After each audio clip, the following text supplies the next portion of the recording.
नमस्कार सभी साथियों को राम राम। मैं डीएस सैनी आप सभी का मित्र। साथियों कैसे हैं सब? आप सभी का हार्दिक स्वागत, हार्दिक अभिनंदन Hindi Gyandhara DS sir channel पर। आप सभी का एक बार फिर से बहुत ज़्यादा हार्दिक स्वागत, बहुत ज़्यादा। हमारी ग्रामीण भाषा में बोलते हैं भरोटा बांध बांध के स्वागत। नमस्कार सभी को एक बार फिर से हिंदी ज्ञानधारा चैनल पर आप सभी का स्वागत है। साथियों आप पढ़ रहे हैं हिंदी साहित्य का इतिहास और एक कम समय में हम बहुत अच्छी तैयारी कर रहे हैं। यानी आपको ये जो मैं क्लासें ले रहा हूँ, ये 2-2 घंटे की क्लास है, 1.5-1.5 घंटे की क्लास है, वो 15 मिनट में 20 मिनट में मिल रही है। ये आपके फ़ायदे के लिए है। बाकी मेरा फ़ायदा तो ये है कि मैं आपको इसको 1.5-1.5 2-2 घंटे में पढ़ाऊँ, लेकिन आपका फ़ायदा ये है कि कम समय में ज़्यादा मिले। तो सिर्फ आपका फ़ायदा सोच करके मैं आपको कम समय में अच्छी तैयारी करवा रहा हूँ। काफ़ी मेहनत इसमें होती है, आप सभी लोग जानते हैं इस बात को, तो मुझे कहने की आवश्यकता ही नहीं है, क्योंकि आप सब जानते हैं कि इन सब चीज़ों को ढूंढना, लिखना और फिर आपको पढ़ाना, है ना, ये सब चीज़ें बहुत मायने रखती है। प्यारे दोस्तों, अगर जिसने लाइक नहीं कर रखा वो लाइक भी करे, और शेयर नहीं किया ना तो शेयर करे, लेकिन विशेष बात है कि जिसने सब्सक्राइब नहीं कर रखा वो सब्सक्राइब करे। सबसे विशेष बात, लाइक तो आपको पसंद आ रहा है तो बिल्कुल आप कर दोगे, और नहीं आएगा तो नहीं करोगे, कोई विशेष बात नहीं है। तो किसी किसी को अच्छा भी लगता है, किसी किसी को नहीं भी लगता है।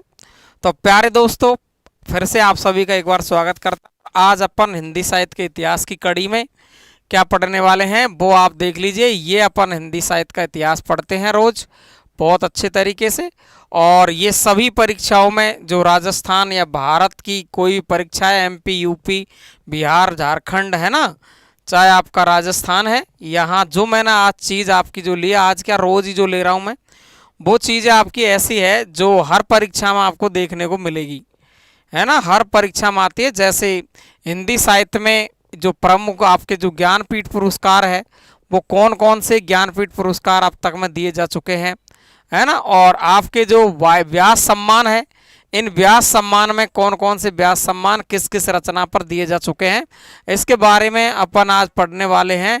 तो आप देखिए यहाँ पर अपन साहित्य अकादमी पुरस्कार और व्यास सम्मान कई रचनाओं पर एक साथ एक जैसा मिल चुका है, इन पर भी अपन ट्राई करेंगे। अभी 1 मिनट होल्ड रखना आप। हाँ सर, आपने फ़ोन नहीं उठाया, दोबारा करता हूँ सर, कॉल है ना, क्लास ले रहा हूँ अभी।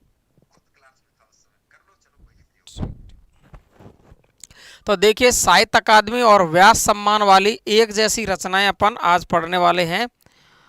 शानदार तरीके से, बहुत ही मजे हुए तरीके से पढ़ेंगे। साहित्य अकादमी कई रचनाएं ऐसी जिस पर साहित्य अकादमी मिला है, व्यास भी मिला है। तुलनात्मक अध्ययन अपन करते हैं तो वहाँ पर अपन को बहुत जल्दी याद होता है साथियों। तो आप देखेंगे साथियों, सबसे पहले अपन शुरुआत करेंगे बिना समय खराब किए आपका।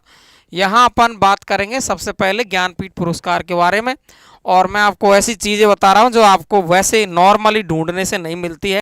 बाकी की अब तो ऐसी चीज़ें हैं, सब चीज़ मिल जाती है, लेकिन एक साथ सभी चीज़ का कलेक्शन करना ये बड़ा मायने रखता है। तो साहित्य का जो नोबेल पुरस्कार कहते हैं, वो कहते हैं ज्ञानपीठ पुरस्कार को।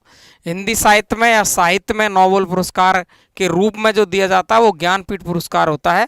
तो साहित्य का नोबेल भी कहते हैं ज्ञानपीठ को। साहित्य का सर्वोच्च पुरस्कार होता है कौन सा? ज्ञानपीठ पुरस्कार। साहित्य का सर्वोच्च पुरस्कार कौन सा होता है? ज्ञानपीठ। और ज्ञानपीठ की स्थापना की गई थी ज्ञानपीठ पुरस्कार की 1965 में। ये सवाल आपका काफ़ी मोस्ट बन सकता है, बहुत ही अच्छा सवाल है ये, कि ज्ञानपीठ की या ज्ञानपीठ पुरस्कार देने के लिए ज्ञानपीठ की स्थापना कब की गई? 1965 में। अब ये ज्ञानपीठ जो पुरस्कार होता है, इसमें क्या क्या दिया जाता है, ये बात आपको पूछ सकता है। ये भी आपका महत्वपूर्ण प्रश्न यहाँ पर सॉरी बन जाता है। तो ज्ञानपीठ पुरस्कार है, इसमें आप देखेंगे 1965 में स्थापना कर दी। ज्ञानपीठ पुरस्कार में 11 तो लाख रुपए दिए जाते हैं नगद या कैश में, आपको जैसे भी दे सकते हैं। 11 लाख रुपए, एक प्रशस्ति पत्र दिया जाएगा, और एक वाग्देवी यानी मां सरस्वती की प्रतिमा आपको दी जाएगी, ज्ञानपीठ पुरस्कार जिसको मिलेगा। तो आप देखेंगे यहाँ पर 11 लाख रुपए, एक प्रशस्ति पत्र और एक वाग्देवी की प्रतिमा मिलती है किसमें, ज्ञानपीठ पुरस्कार में, जिससे ज्ञानपीठ पुरस्कार मिलता है और हिंदी साहित्य का सर्वोच्च पुरस्कार है ये बात अपन को ध्यान रखनी है, ये बात अपन को ध्यान रखनी है, गलती नहीं करनी है। तो नोबेल पुरस्कार कहते हैं इसको, सर्वोच्च पुरस्कार है। 65 में इसकी स्थापना हुई है। 11 लाख रुपए, एक प्रशस्ति पत्र और बाग देवी की प्रतिमा इसमें दी जाती है, किसमें, ज्ञानपीठ पुरस्कार में। अब साथियों मैं आगे आपसे बात करूं कि ज्ञानपीठ, सबसे पहला ज्ञानपीठ किसको मिला है। तो देखिए ज्ञानपीठ सबसे पहला मिला है आपके सुमित्रानंदन पंत को।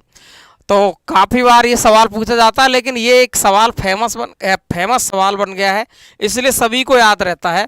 तो कोई विशेष बात नहीं, फिर भी कभी कोई सीधा ही सवाल पूछे तो वो सीधे सवालों की गिनती में आपका आ जाएगा। चिदम्बरा इनकी रचना है और ये चिदम्बरा है किस विधा की रचना है, तो काव्य है। और सबसे पहला जो ज्ञानपीठ मिला है इनको, ये मिला है आपको 1900 कितने में, 68 में। समझ गए आप बात।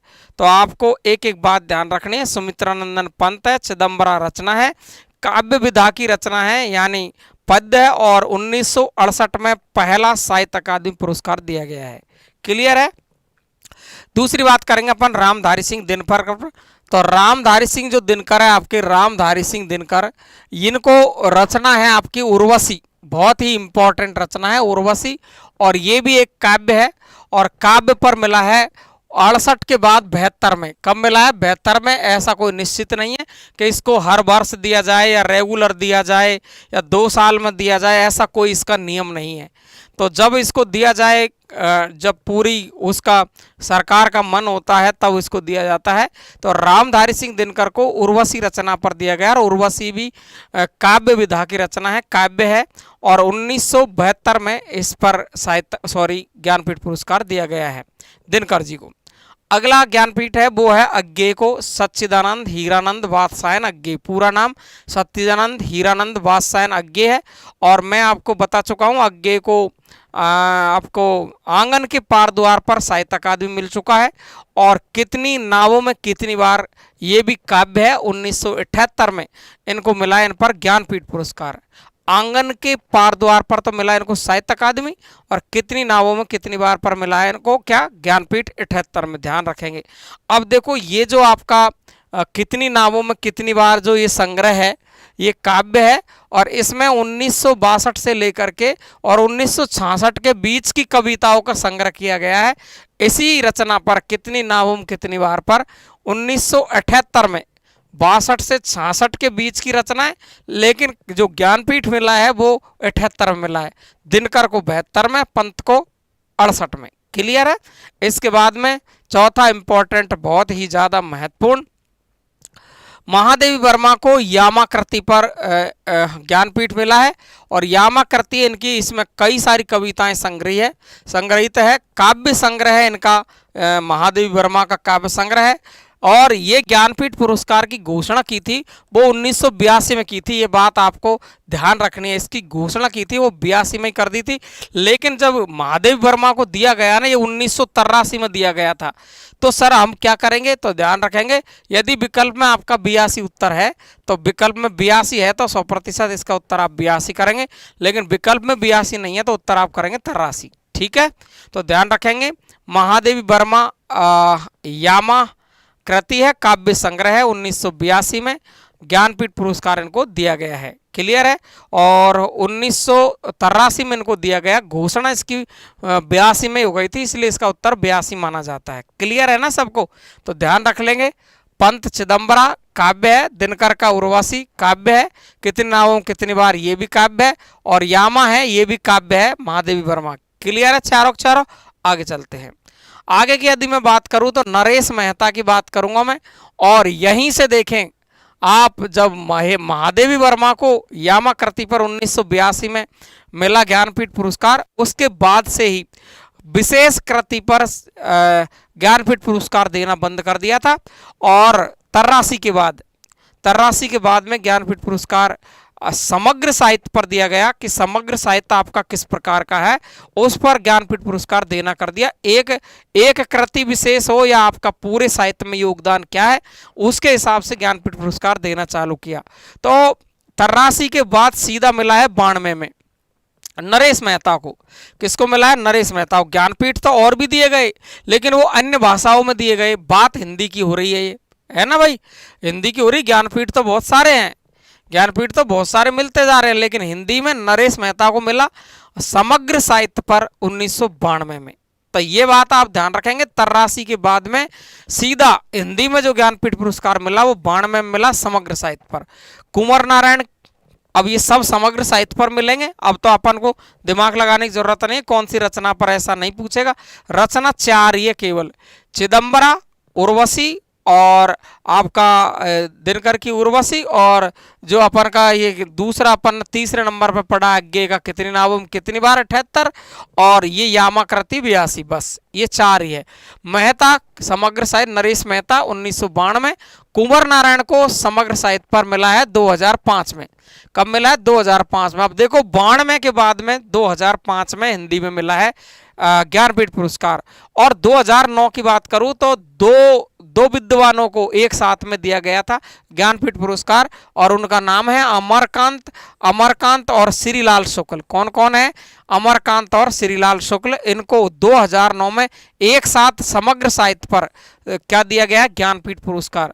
नरेश मेहता, कुंवर नारायण, नरेश मेहता 92, कुंवर नारायण पे 2005, अमरकांत श्रीलाल शुक्ल वो 2009 में आपका साहित्य अकादमी पुरस्कार दिया गया है। क्लियर है? केदारनाथ सिंह 2013 में, केदारनाथ सिंह समग्र साहित्य पर इनको साहित्य अकादमी मिला है, और सॉरी साहित्य अकादमी भी मिला है इनको, और केदारनाथ सिंह को ज्ञानपीठ भी मिला है। अभी साहित्य अकादमी की व्यास सम्मान की बात करेंगे इनकी। तो 2013 में केदारनाथ सिंह बहुत इंपॉर्टेंट है, इनको व्यास भी मिला है, साहित्य अकादमी मिला और ज्ञानपीठ भी मिला, ध्यान रखेंगे। तो केदारनाथ सिंह को समग्र साहित्य पर 2013 में क्या मिला है? ज्ञानपीठ। तो मैं आपको 68, 72, 78, 82, 92, 2005, 2009 ऐसे ध्यान रखेंगे डेट वाइज। केदारनाथ सिंह को 2013 में मिला, और फिर कृष्णा सोबती को बहुत इंपॉर्टेंट है, कृष्णा सोबती 2017 में, और ये था 53वां ज्ञानपीठ पुरस्कार, ध्यान रखेंगे लास्ट में। 53वां ज्ञानपीठ पुरस्कार 2017 में दिया कृष्णा सोबती को, और समग्र साहित्य पर दिया गया, ध्यान रखेंगे। और जो 54वां ज्ञानपीठ मिला ना, वो 53 के बाद 54वां वो अमिताभ घोष को दिया गया, लेकिन अंग्रेजी के लिए दिया गया। तो हिंदी में 2017 में कृष्णा सोबती को ज्ञानपीठ पुरस्कार दिया समग्र साहित्य पर 2017। तो आपको कितनी सी डेट याद रखनी है? 68 याद रखनी चिदम्बरा की, उर्वशी की 72 याद रखनी, कितने नावों कितनी बार की 78 याद रखनी, यामा की 1982 याद रखनी, नरेश मेहता पर कृति है ही नहीं है 92, कुंवर नारायण 2005, अमरकांत श्रीलाल शुक्ल 2009, केदारनाथ सिंह 2013, कृष्णा सोबती 2017, 53वां ज्ञानपीठ पुरस्कार। क्लियर है? ये थे आपके मोस्ट इंपॉर्टेंट ज्ञानपीठ पुरस्कार। कैसी लगी क्लास? आप सभी को ईमानदारी से, दिल से, तहे दिल से बताना क्लास कैसी लग रही है, और अगर वास्तव में ही सही लग रही है, मज़ा आ रहा ना, आनंद आ रहा ना, तो आपको सब्सक्राइब करना है चैनल को, जिसने नहीं किया ईमानदारी से। और ईमानदारी अगर है आप में और मुझ में, अगर मेरा और आपका मन मिला हुआ है और मैं आपके लिए काम करना चाहता हूं और आप मुझे चाहते हैं, तो जितने से जितने ज़्यादा लोगों को अपन शेयर कर सकते हैं, करो, हेल्प करो। देखो मैं आपकी हेल्प कर रहा हूँ, फ्री पढ़ा रहा हूँ और फ्री पढ़ाता ही रहूँगा। आपको बहुत सारा कंटेंट आपको फ्री में ही देता रहूँगा। जो दुनिया आपसे 10-10 हज़ार 5-5 हज़ार रुपये लूटेगी, मैं बिल्कुल भी आपको कोई पैसा नहीं ले रहा, मैं आराम से पढ़ा रहा हूँ। कोई अपन के खर्चा लायक अपन चाहते हैं, लेकिन अभी मैं आपसे कुछ भी नहीं लूँगा, पूरा कोर्स फ्री पढ़ाऊँगा, ध्यान रखेंगे अपन। तो साथियों आपको इतना तो करना है कि आप ज़्यादा से ज़्यादा लोगों को शेयर कर दें, लाइक कर दें, ये आपकी ईमानदारी बनती है। बाकी मेरा तो कहना ही है, मैं कौन सा देख रहा हूँ, ठीक है ना। बाकी का आप लोगों का, कई लोगों का बहुत सारा सहयोग है, कमेंट बॉक्स में रोज़ लिखते हैं, वो कुछ न कुछ लिखते हैं, पुनर्बलन देते हैं मुझे। तो लाइक, शेयर और सब्सक्राइब करना आपका काम, पढ़ाना मेरा काम, अच्छी से अच्छी चीज़ आपको उपलब्ध कराना मेरा काम है। और आप सभी को एक बार मैं इस क्लास में ही शुभकामना देना चाहता हूं। वैसे मैं अलग से इसका एक वीडियो बनाऊंगा। अपन के 10 दिन पहले 4000 थे सब्सक्राइबर, 5 दिन के अंदर 5000 हो गए, फिर 5 दिन बाद अब 6000 सब्सक्राइबर हो गए। इसलिए आपको बहुत बहुत धन्यवाद और प्रणाम। आप सभी को बहुत बढ़िया लगा आप सभी के साथ में। तो ये थे आपके ज्ञानपीठ पुरस्कार। अब मैं आपको क्या पढ़ाने वाला हूँ बताओ दूसरी चीज़ क्या है? वो दूसरी चीज़ आ गई आपके सामने, देखो ये। अपन पढ़ेंगे व्यास सम्मान को। किसको पढ़ेंगे? व्यास सम्मान को। और देखिए ज्ञानपीठ की स्थापना हुई 1965 में और व्यास सम्मान की स्थापना 1991 में। कब हुई है? 1991 में। और साहित्य में ज्ञानपीठ के बाद दूसरा पुरस्कार जो दिया जाता है वो व्यास दिया जाता है, व्यास सम्मान। ध्यान रखेंगे, पहला पुरस्कार सर्वोच्च है वो तो है ज्ञानपीठ, और दूसरे नंबर पर आता है वो आता है आपका व्यास सम्मान। ध्यान रखेंगे। इसके बाद साहित्य अकादमी। ठीक है, अब देखो इसमें क्या दिया जाता है। उसमें तो 11 लाख रुपए नगद और 11 लाख के अलावा आप देख रहे हो 11 लाख के अलावा उसमें एक प्रशस्ति पत्र और बाग देवी की प्रतिमा। यहाँ 3.5 लाख रुपए आपको दिए जाएंगे केवल, है ना। तो ये बात अपन को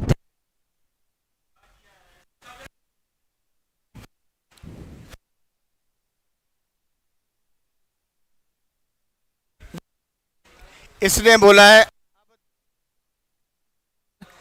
ए बी। तो देखिए साथियों, इस पर अपन को क्या मिलेगा? 3.5 लाख रुपए मिलेंगे व्यास सम्मान पर।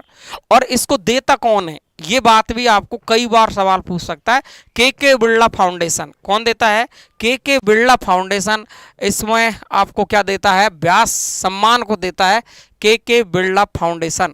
और 3.5 लाख रुपए 3.5 लाख रुपए इसमें पुरस्कार के रूप में दिए जाते हैं। ज्ञानपीठ के बाद दूसरा पुरस्कार है वो यही है। बात समझ में आ जाएगी एकदम, कोई दिक्कत नहीं है, समझ लोगे आप आराम से। अगला जो अपन बात करेंगे तो मैंने यहाँ पर आपको लिखा है प्रमुख व्यास सम्मान। यानी मैंने सभी एक तरफ से नहीं लिखे, कुछ 2-4 जो मुझे लगते हैं कि इनमें से सवाल ना के बराबर पूछता है तो वो मैंने छोड़े, बाकी सब ले लिए हैं, है ना। देखो ज्ञानपीठ पुरस्कार सबसे पहला ज्ञानपीठ है। स्थापना कब हुई है इसकी? 1991 में। तो पहला 91 में मिलेगा।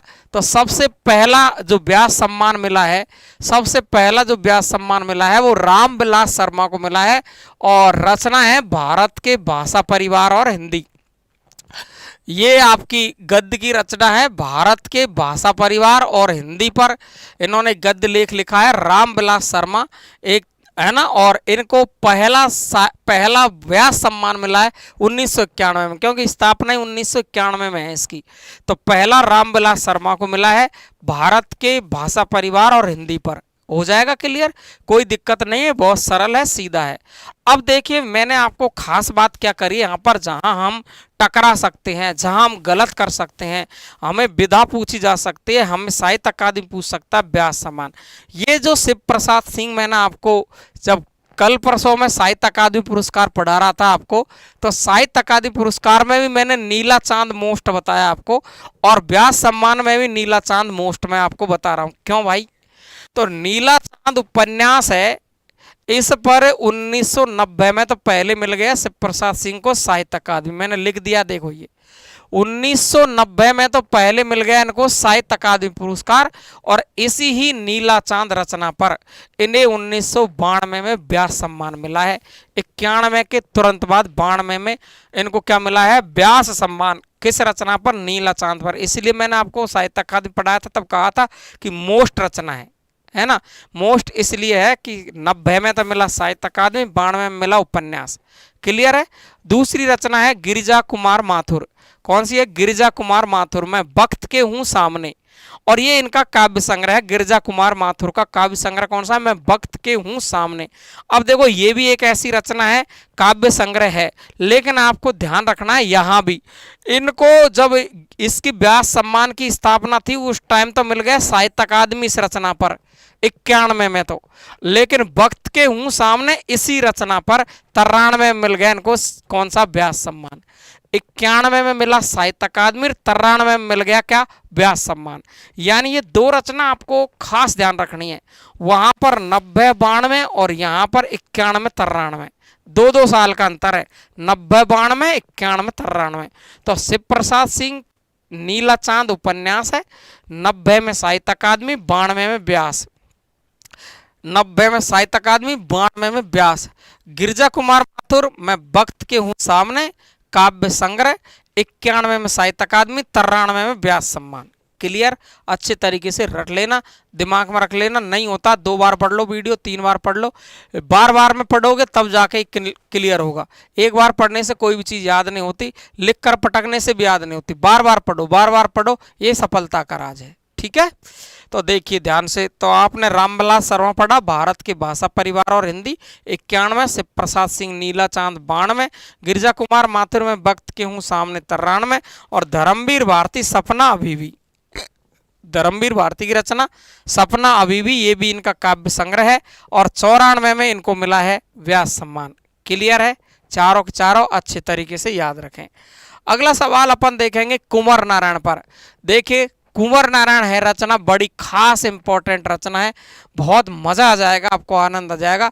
इनकी रचना है आत्मजयी, और ये काव्य संग्रह है एक तरीके से। ठीक है, क्या है, काव्य संग्रह है, आत्मजयी रचना है 1995। देखो खास बात, आपने अभी पढ़ा है ना कौन कौन सा, गिरिजा कुमार माथुर, और ध्यान रखेंगे गिरिजा कुमार माथुर, और एक रचना कौन सी पढ़ी है, नीला चांद।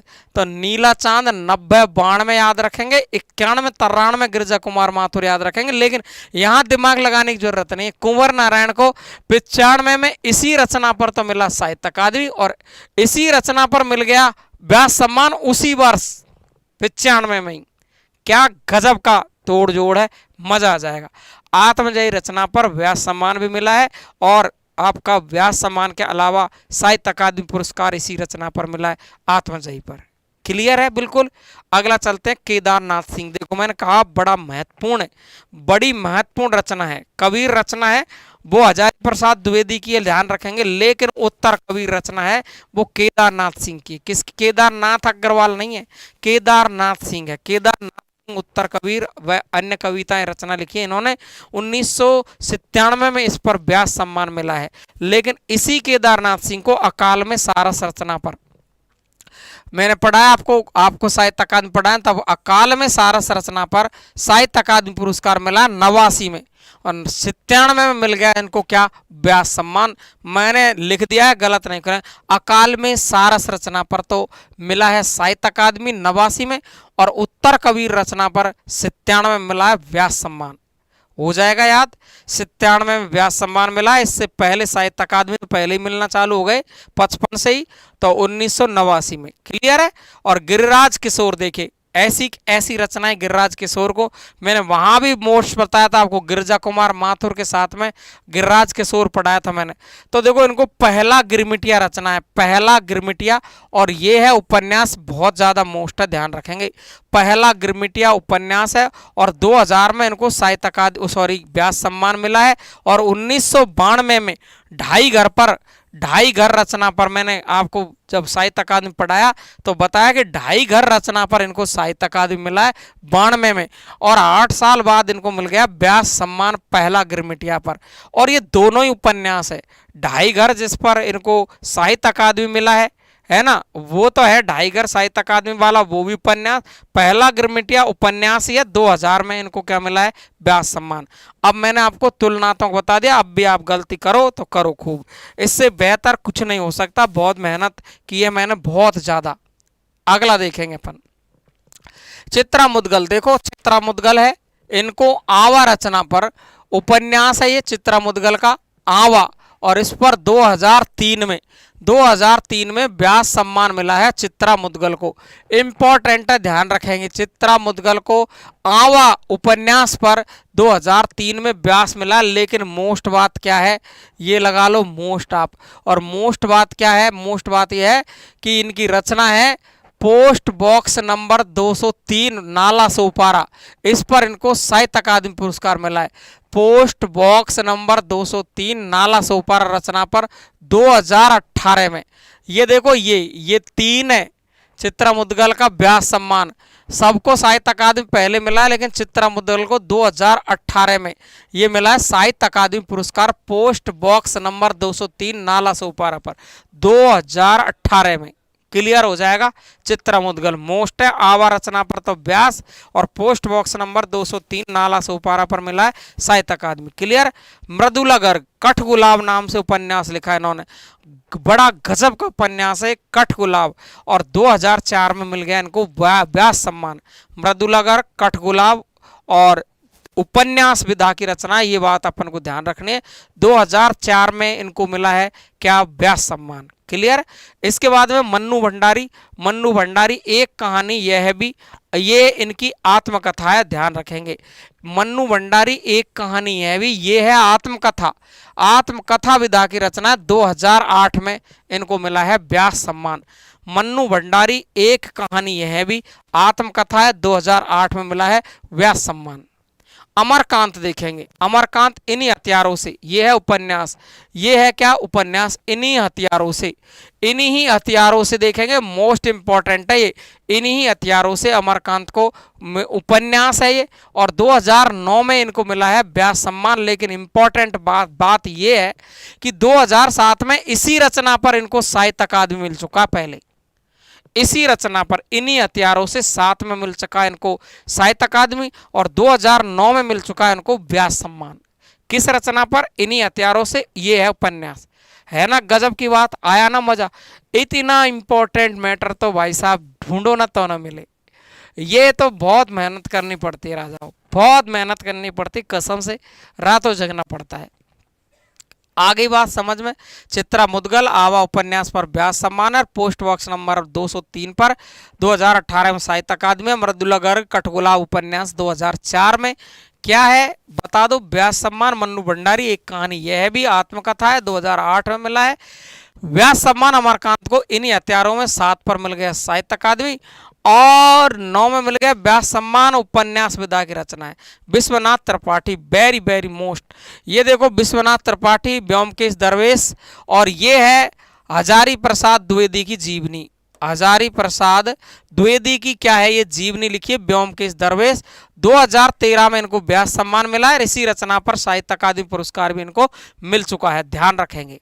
ब्योमकेश दरवेश, मैंने आपको कल परसों ही इसका एक का उत्तर तो आपको मैंने इसलिए नहीं लिखा है कि आप इसका उत्तर लिखेंगे कमेंट बॉक्स में। मैंने इतना तो बता दिया आपको कि हजारी प्रसाद द्विवेदी की जीवनी है, ब्योमकेश दरवेश रचना। लिखी किसने है, विश्वनाथ त्रिपाठी ने लिखी है। 2013 में व्यास सम्मान मिला है, लेकिन इस रचना पर साहित्य अकादमी पुरस्कार कब मिला है, ये आपको जवाब देना है।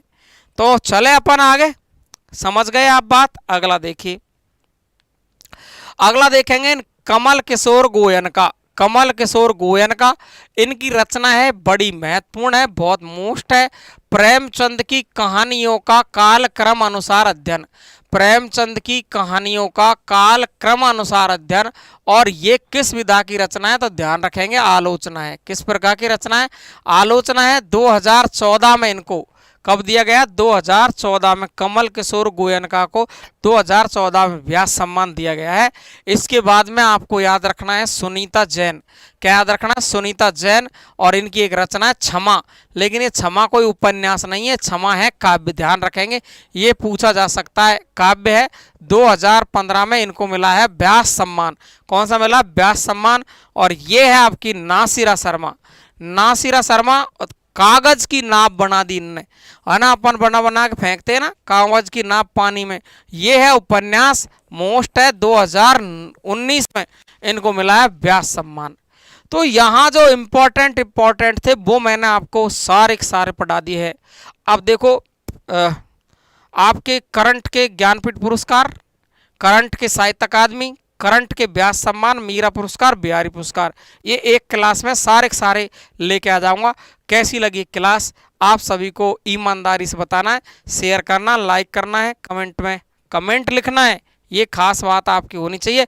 दिल से दिल तो जब ही जुड़ता है जब कमेंट में आप लिखते हो, है ना। तो 99 83 और 37 42 93 पर अपन बात कर सकते हैं। 99 83 37 42 93 करना है। 99 83 37 42 93 पर करना है। और 7 से 8 सुबह और शाम को 8 से 9 के बीच में फ्री रहता हूँ, तब आप बात कर सकते हैं मुझसे बहुत जल्दी, है ना। तो कहते हैं कि हम तो दोस्त बन चुके हैं, अब तो हम में क्या बन चुकी है, दोस्ती बन चुकी है साथियों, दोस्ती बन चुकी है ना। झूठे रिश्ते हमने किसी के साथ बनाए नहीं, है ना। क्या कहते हैं कि झूठे रिश्ते हमने किसी के साथ बनाए नहीं, सच्चे बहुत ढूंढे लेकिन पाए नहीं। झूठे रिश्ते हमने किसी के साथ बनाए नहीं, सच्चे बहुत ढूंढे लेकिन पाए नहीं। तो आप बनो सच्चे, मैं बनूंगा सच्चा, पाएंगे कैसे नहीं, तो हमको सब कुछ मिलेगा। आज यहीं तक के लिए नमस्कार सभी साथियों को, बहुत बहुत धन्यवाद साथियों, और जुड़े रहिए ऐसे ही, आप मेरा साथ सहयोग देते रहिए। नमस्कार सभी को, थैंक यू सो मच।